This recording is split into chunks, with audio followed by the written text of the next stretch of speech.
ګرانو زده کوونکو سلامونه. هیله لرم چې ټول جوړ او روغ اوسئ او خپل درسي چینل ته د ریاضي اسانه زده کړې ته ښه راغلاست.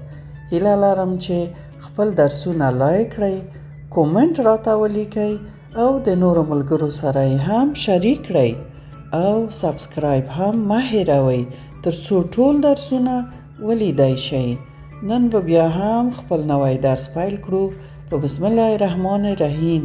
د تاسو نننی نوی درس کوم درس دی؟ د اووم ټولګي د ریاضي مضمون د نسبتي اعدادو بدلول اشاریه اعدادو ته پاڼه کومه پاڼه ده؟ د 110 نه تر 111 پورې ستاسو ښوونکې سپوږمۍ وردګ. او دا درس د تاسو وروستی درس دی د الجبر د کتاب نه وروستی درس د اووم ټولګي. دا لومړی پاڼه د تاسو د دغه درس ده د نسبتي عددونو بدلول په اشاریه عددونو باندې. دلته یې لیکلي دوه رسمه یې ایستلي د دوو ورونو او لیکلي دي چې احمد او ورور یې غواړي چې یو کار په 4 ورځو کې سرته ورسوي. د لومړۍ ورځې په پای کې احمد له ورور نه پوښتنه وکړه چې تر اوسه څو سلنه کار سرته رسېدلی دی. یعنې تاسو پوه شوئ کله چې تاسو یو عدد په اشاریه ښیئ د اشاریه اعدادو سره نو هغه د یو کار فیصدي ښیي چې څو سلنه به کار سرته رسېدلی وي، څو سلنه به تاسې نمرې اخیستې وي، څو سلنه به دغه یوه مځکه د ټولې مځکې یوه برخه وي. کله چې تاسو د یو شي فیصدي ښیئ نو هغه په څه شي ښیئ؟ هغه حتما په اشاریه اعدادو ښیئ. نو اوس به راشو موږ تاسو به بیا عملا د تمرین سوالونه زه درته حل کړم چې څنګه تاسو نسبتي عددونه یا کسري عددونه په اشاریه عددونه بدلوئ، څه رقم کسري عددونه بیرته په اشاریه عددونو بدلوئ، اشاری په کسري او کسري یا نسبتي په اشاری. نو تاسو وګورئ دلته لومړی سوال کې درته اشاریه عددونه درکړي دا به په کسري بدل کړو، په دویم سوال کې نسبتي عددونه درکړي دا به بیرته موږ تاسو په اشاری بدل کړو. او دریم سوال هم همداشان په محور یې غوښتی چې تاسو څو نقطې وښیئ او څلورم سوال هم همداشان. زه به درته ډیر سوالونه به کار کړم او که یو یا دوه سواله پاتې کېدل هغه بیا تاسو کارخانګي تاسو به یې حل کړئ چې تمرین هم پکې پوخ شي. اوس به هغه مهمه خبر هغه کلیدي خبر به هم درته وکړم چې دلته مې لیکلي د دې درس هغه دا ده چې نسبتي اعداد په اشاریه دارو او اشاریه دار اعداد په نسبتي یا کسري اعدادو بدلولی شو. یعنی دا به عملی زه د تاسو سره په کتابچه کې کار کړم او تاسو به وګورئ چې موږ څنګه دا کار کړی شو. اوس نو راشئ چې په کتابچه کې سوالونه د تمرین حل کړو. دا لومړی سوال تاسو وګورئ. لومړی سوال یې تاسو ته درکړی چې 0.212 یا 212 0.212 تاسو بدلوئ په کسري عدد یې بدلوئ. تاسو پوهیږئ چې هر عدد مخرج څو دی؟ د هر عدد مخرج یو دی خو یو نه لیکل کیږي او که موږ ولیکو هم حق لرو چې ویې لیکو. نو موږ به ولیکو 0.12 پر یو. لومړی به دا ولیکو او پس له هغې به څه وکړو؟ اشاریه به د منځه یوسو. موږ حق لرو چې د منځه یوسو او پس د اشاریه هر څومره خانې چې دي د لاندې په مخرج کې موږ صفرونه یږدو. د 212 په ځای 3 صفره مو کېښودل. اوس لیکلی شو چې اشاریه د منځه چې ولاړه کیڼې خواته صفر معنا نه لري. 212 پر 0 دا شو څه؟ یو کسری عدد شو یا نسبتی عدد شو. موږ اشاریه دار عدد بدل کا په کسری عدد. اوس د دې لپاره چې امتحان شي زه به بیرته تاسو ته تقسیم کړم 212 تقسیم په 0 چې بیرته موږ تاسو ته 0.212 راکوي که یا نه راکوي، تاسو به وګورئ. اوس دلته موږ ګورو چې دلته زر دي 4 خانې، دلته 3 خانې دي 212 دي، نو یو 0.12 یو 0 دلته کارتکي وو چې مساوي شي، او دلته 2 دي، دلته زر دي 2 وارې ضربي وو چې 2 زره شي، 2 ضرب 0 2 زره. اوس به یې منفي کړو، د 0 نه چې 0 ولاړ شي په خپله 0، د 2 نه چې 0 ولاړ شي 2، د 1 نه چې 0 ولاړ شي 1. 100 شول. 100 بیا هم د 0 نه کم دي، یو بل 0 3 0 موږ حق لرو، د دوهم 0 به هم کېږدو. اوس دلته 1 زر دي، 1 وارې ضربي وو، 1 ضرب په 0 1 ضرب څه چې دلته 1 زر دي 2 زیاتېږي، 0 نه 0 ولاړ شي 0، د 0 نه 0 2 کارتکي وو، د 2 نه چې 0 ولاړ شي 2 شول.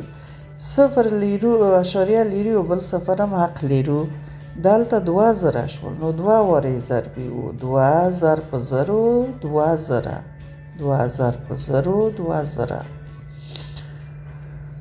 اوس چې تفریق 2 زره نه 2 زره ولاړ شي څه نه پاتې کی، نو مستقیم موږ عدد لاسته راوړ 0.212 0.212 یا 0.212.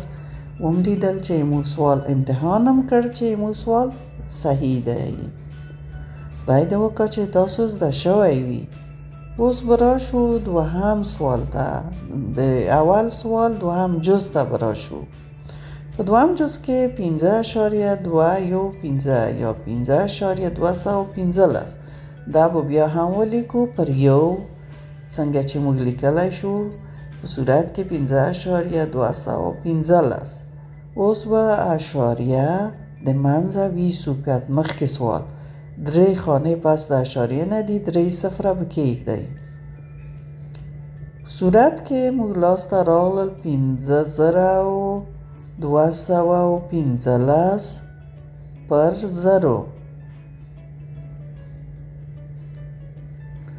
اوس یې که غواړئ چې دا یو نسبتي عدد شو، اوس یې که غواړئ امتحان یې کړئ چې دا عدد تاسو لاسته با د تقسیم نه درکوي که نه درکوي، نو تقسیم وکړئ. 15,215 تقسیم په 0. دلته زر دي و هلته 15 زره دي، نو 15 وارې به یې ضرب کړو. 15 ضرب په 0 15 زره. 5 نه چې 0 ولاړ شي 15، د 1 نه چې 0 ولاړ شي 1، د 2 نه چې 0 ولاړ شي په خپله 2. 215 د 0 نه کم دي، نو اشاریه به کېږدو، اشاریه 0 به کېږدو. دلته 2 زره شول، 2 زره 150 او هلته زر، 2 وارې به ضرب کړو، 2 ضرب په 0 2 زره.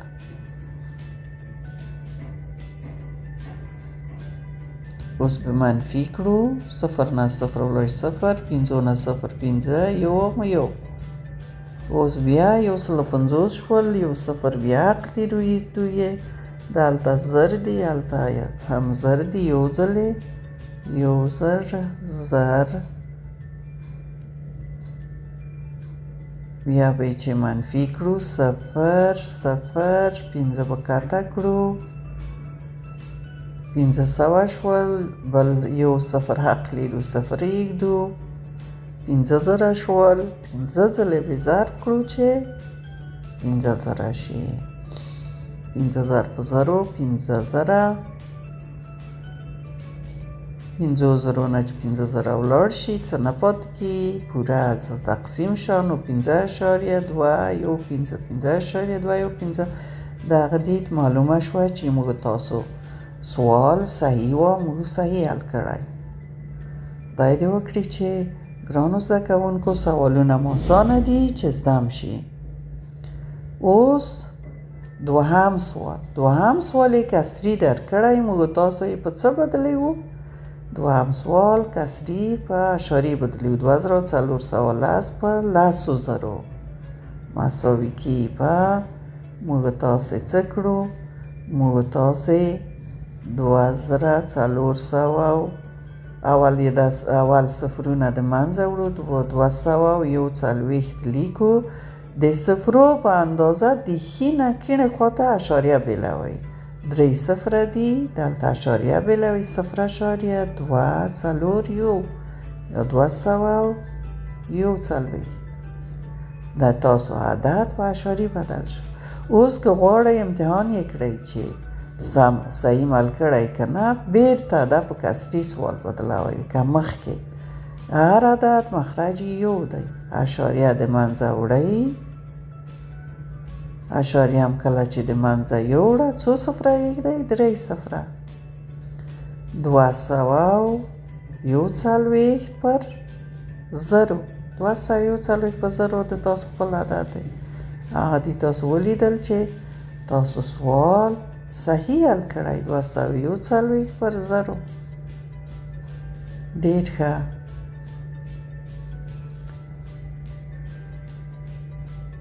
اوس به راشو بل جز ته یې 215 پر 100 215 پر 100 څخه لیکلی شئ 215 لیکئ د صفرو په اندازه د ښي طرف ته چپ طرف ته اشاریه جدا کوئ 2.15 شول 2.15 که تاسې اوس 2.15 پر 1 ونیسئ بیرته په کسري سوال تبدیل اوس به دغه 2 نقطې تاسو ته په دریم سوال کې درکړي -1.5 او 0.5 په محور درته دلته وښیم هره خانه تاسو د 0 نه تر مثبت 1 پورې په لسو حصو تقسیموئ او 0.5 کې پیدا کوئ یعنې 5 خانه دې خواته دغه ځای دی 5 خانه دې خواته 0.5 دغه دی دغه نقطه ده یا دغه ټکی دی 0.5 که تاسو دا په کسري بدل کړئ څو کیږي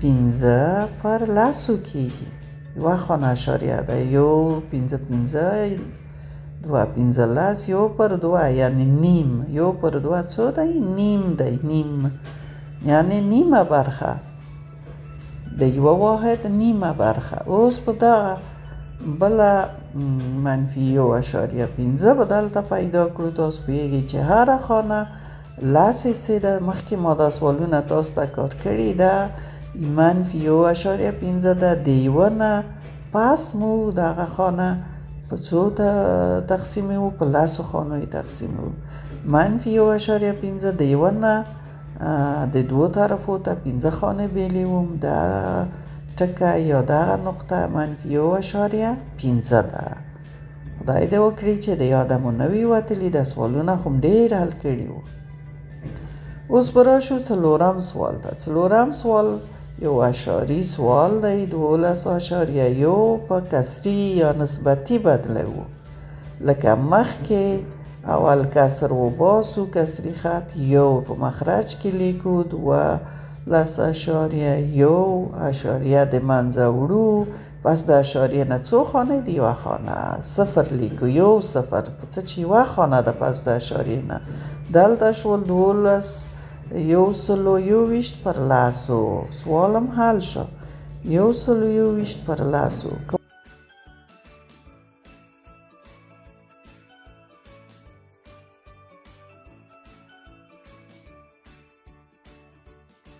تقسیم شي 11 یو وارې ضربي وو په څه چې هلته 12 دی یو ټیټي وو 2 کارتکي وو منفي ده اوس 2 ځلې ضربوي 2 په لسو کې 20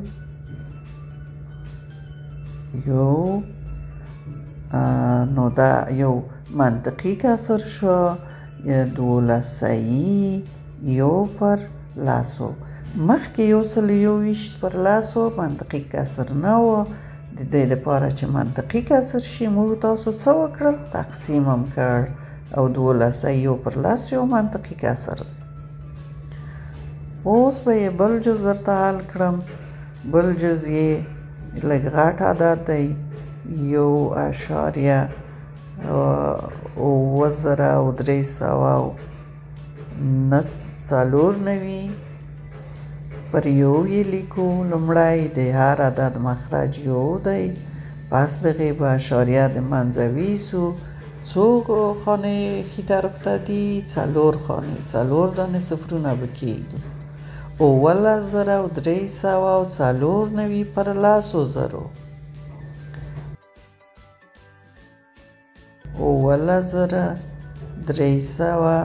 17,304 پر 10,000 یو نسبتي عدد شو. دا یو نسبتي عدد شو. اشاریه عدد هم تبدیل کړ په څه؟ په نسبتي عدد. پس د اشاریه نه هر څو خانې چې دي تاسو صفرونه ایږدئ. اوس به بیرته درته امتحان کړم چې تاسو ښه باور راشي چې سوالم سم صحیح حل کړی. 17,304 تقسیم په 10,000. دلته 7,000 دي، دلته 1000 دي. 7 ځلې به یې ضرب کړو. 7 ضربه 10,000 10,000. منفي به کړو. 4 نه 0 ولاړ شي 4 نه په خپله 3 په خپله د 7 نه چې 0 ولاړ شي 7. اوس دلته 7,304 دي، دلته 10,000 دي، 4 خانې دي، اشاریه ایږدو 0 کارته کیو. دلته 7 دي، هلته به هم 7 ضرب کړو. 7 ضرب 10,000 7,000. بیا به منفي کړو چې منفي م کړ 0 کارته کیو، 4 کارته کیو، 9 کارته کیو، ټول صفرونه دي د لاندې 3 کارته کیو. دلته 3,000 شول، یو 0 یږدو په څه چې 3 0 حق لرو. هلته 1000 دي نو 10,000 دي، 3 واره به ضرب کړو. دلته کې 10,000 چې ضرب شي، بیا یې چې منفي کړو 0 د 4 نه چې 0 ولاړ شي 0 نه 0 بیا د 4 نه 4 د 9 نه 9. اوس دلته څو زره شول؟ یو بل 0 دریم یږدو او 9 ځلې ضرب یې و په څه چې دا خو ته نه دی 90,000. 90,000 چې ضرب کړل د 0 نه 0 ولاړ شي 0 0 بیا هم 0 او نه په خپله کارته کوئ. یو بل 0 اجازه لرئ 0 یږدئ. دا ځلې یې 9 وارې څو ځلې 4 وارې وبخښئ دا خو ته 4 پاتې یو 4 وارې ضربوئ 40,000 د 40,000 نه 40,000 ولاړ شي څه نه پاتې کېږي. نو هماغه عدد چې هلته پورته تاسو درلود 1.3 هم لاسته راغی. ډېر ښه. اوس به هغه آخري عدد تاسو ته چې یو اشاریه عدد دی په کسر درته به بدل کړم. 0.18 دی، مخرج به یو ونیسو. 0.18 په صورت کې لیکو. اشاریه د منځه وړو 2 خانه بس د اشاریه نه دي 2 0 یږدئ. دلته کې 18 پر څو 18 پر 100 یو کسري عدد یا یو نسبتي عدد. دا یو نسبتي عدد دی که غواړئ چې بیا یې امتحان کړئ 18 په 100 تقسیم کړئ وګورئ چې مغه عدد درکوي که نه. دلته 18 وړه دي، یو 0 یږدو، هلته 0 یږدو او یو ځلې ضربي و چې 100 شي د 0 نه 0 ولاړ شي 0 شپږ په خپله. اوس یو بل 0 یږدو 600 شول، شپږ وارې ضربي و کې 600 د 600 نه 600 ولاړ شي څه نه پاتې کېږي 0.18 او د تاسو عدد 0.18 و. نو موږ سوال صحیح حل کړی. هیله لرم چې سوالونه هم ټول زده شوي وي او هغه جزونه چې پاتې دي په خپله یې حل کړئ. او دا د تاسو وروستی درس آخري درس و د الجبر د 9م صنف. خدای دې وکړي چې ټول درسونه هم زده وي. بله ورځ به انشاءالله د 8م صنف درس پیل کړو. اوس هم خدای مل شه، په مخ هم ښه.